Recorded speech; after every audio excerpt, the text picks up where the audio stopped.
Now, your first alert weather.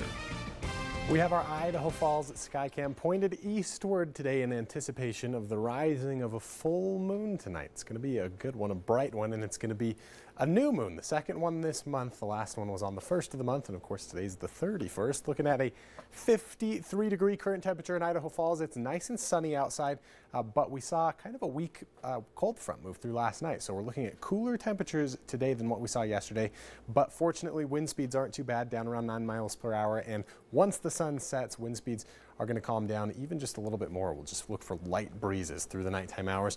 Your VIPIR radar, of course, is very clear. We don't even have any pending storms off in the distance. Your VIPIR cast, we're ticking all the way through Monday, Tuesday into Wednesday before we see any chance for any moisture at all moving into the area. So we're staying nice and dry over the next few days. It's also going to be getting a little bit warmer as we make our way through the midweek. We have this nice system of high pressure built into the area right now.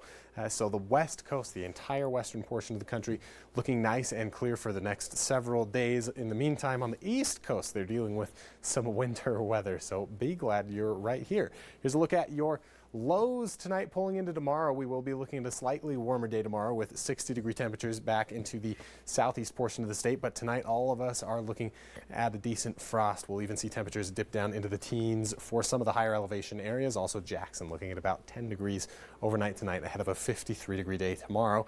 Here's a look at the upper plain where we'll also be looking at mid to upper 50s for highs by tomorrow. Overnight tonight, we will be looking for a hard frost down into the mid 20s. That's just kind of going to be a norm from now on as we make our way through this portion of the season into winter. Central Idaho, 60s tomorrow through Salmon, Chalice, Stanley at upper 50s, into Mackay as well as Arco as highs. Down into the lower portion of the Snake Plain, we'll look for a 63-degree high tomorrow. Into Pocatello, 58 for Idaho Falls. Those overnight lows, all of us getting right down near the 20-degree mark. Pocatello will just see 31-degree low, just below freezing. Here's a look at your long forecast. Oh yeah, by tomorrow you'll get to sleep in a little bit. We'll have that fall back. You're going to want to turn those clocks back an hour tonight before you go to bed so that you wake up at the appropriate time.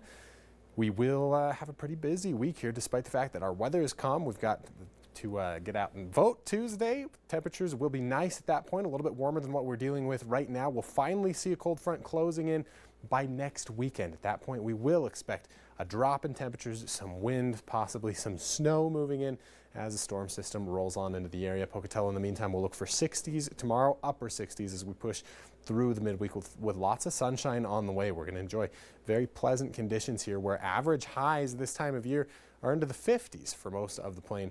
We'll be looking for 60s through much of the week. Jackson looking at 50s. However, we'll look for a 63-degree day Monday before we begin to cool down just slightly towards the weekend. Watching for overnight lows into the teens and 20s, pushing through that 8-day forecast. Salmon looking at temperatures into the 60s and lots of sunshine through the midweek. Some clouds work their way back in for the second half of the work week. Overnight lows dipping just below freezing for the next few nights here. We'll see some pretty warm nights towards Wednesday, Thursday nights before that next cold front hits. Rexburg, we're looking for sunshine all the way through Wednesday before any cloud cover starts to make its way back into the area.